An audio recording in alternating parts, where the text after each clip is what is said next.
हिमालय सुर सम्राट के नाम से विख्यात भारत के महानतम लोक गायक, गीतकार, कवि, लेखक, उद्घोषक तथा समाज सुधारक स्वर्गीय श्री गोपाल बाबू गोस्वामी जी बहुमुखी प्रतिभा के धनी थे। भारत के कला जगत में सदी के एकमात्र ऐसे दुर्लभतम कलाकार थे जो स्वयं ही अपनी उत्कृष्ट लेखनी से सामाजिक प्रेरणा के कालजयी गीतों को लिखते थे और स्वयं अपने मंत्रमुग्ध सुरों से इस तरह गाते थे कि उनके द्वारा गाई गई लगभग सभी रचनाएं अमर साहित्यिक कृतियों में दर्ज हैं।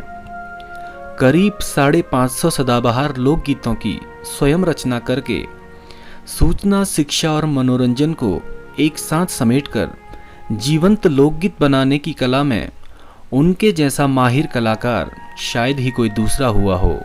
गोपाल बाबू गोस्वामी जी आधुनिक भारत के ऐसे पहले समाजसेवी गायक थे जिन्होंने 80 के दशक में ही अपने लोकगीतों के माध्यम से ग्रामीण भारत से हो रहे भीषण पलायन, पहाड़ी राज्यों की पीड़ा, जनसंख्या, बेरोजगारी, जल, जंगल, पर्यावरण, प्रदूषण, पाश्चात्य सभ्यता और भारतीय समाज में आ रहे खौफनाक विकृतियों, नारी पीड़ा आदि सभी ज्वलंत मुद्दों को अपने गीतों के माध्यम से प्रस्तुत किया था।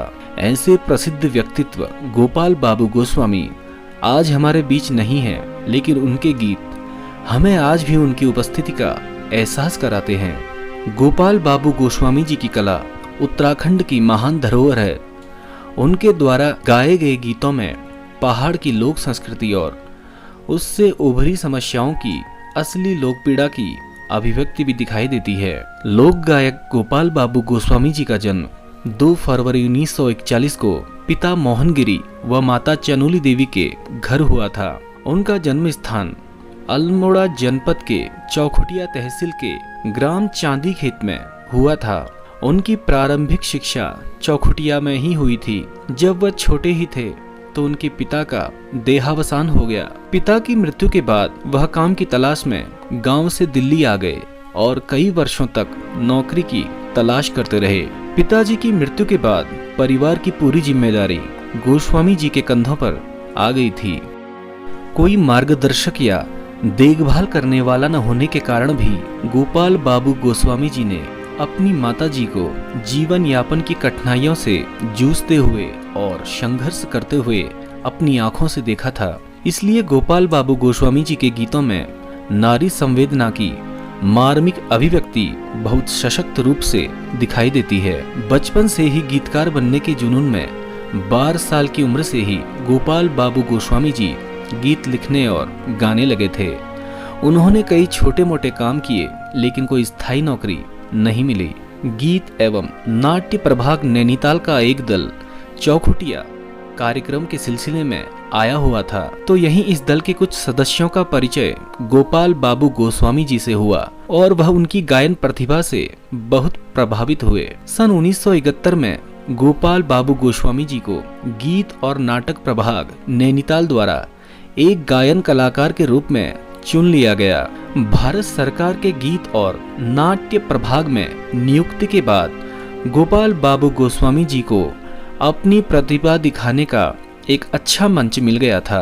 यहीं से उनकी लोक गायक के रूप में लोकप्रियता बढ़ती चली गई। उन्होंने आकाशवाणी लखनऊ से अपना पहला गीत कैले बजे मुरली गाया था, जो देश ही नहीं बल्कि विदेश में भी बहुत लोकप्रिय हुआ था। गोपाल बाबू जी के गाए हुए सभी गीत तब बहुत लोकप्रिय होने लगे जब 1976 में गोपाल बाबू ने अपना पहला कैसेट HMV कंपनी से निकाला, जो बहुत प्रसिद्ध हुआ था। जीवन के 54 सालों में उन्होंने 550 से भी अधिक गीत लिखे हैं तथा उनके द्वारा गाए गए सदाबहार गीतों में कुमाऊनी लोक संस्कृति को गौरवान्वित करने के साथ साथ एक कलात्मक सांस्कृतिक पहचान भी दी है। इनमें से कुछ गीत आज भी लोगों की जुबान पर गुनगुनाए जाते हैं, जिनमें कैले बजे मुरली, हाय तेरी रुमाला, बेड़ू पाको बारो मासा, पी जाओ मेरे पहाड़ को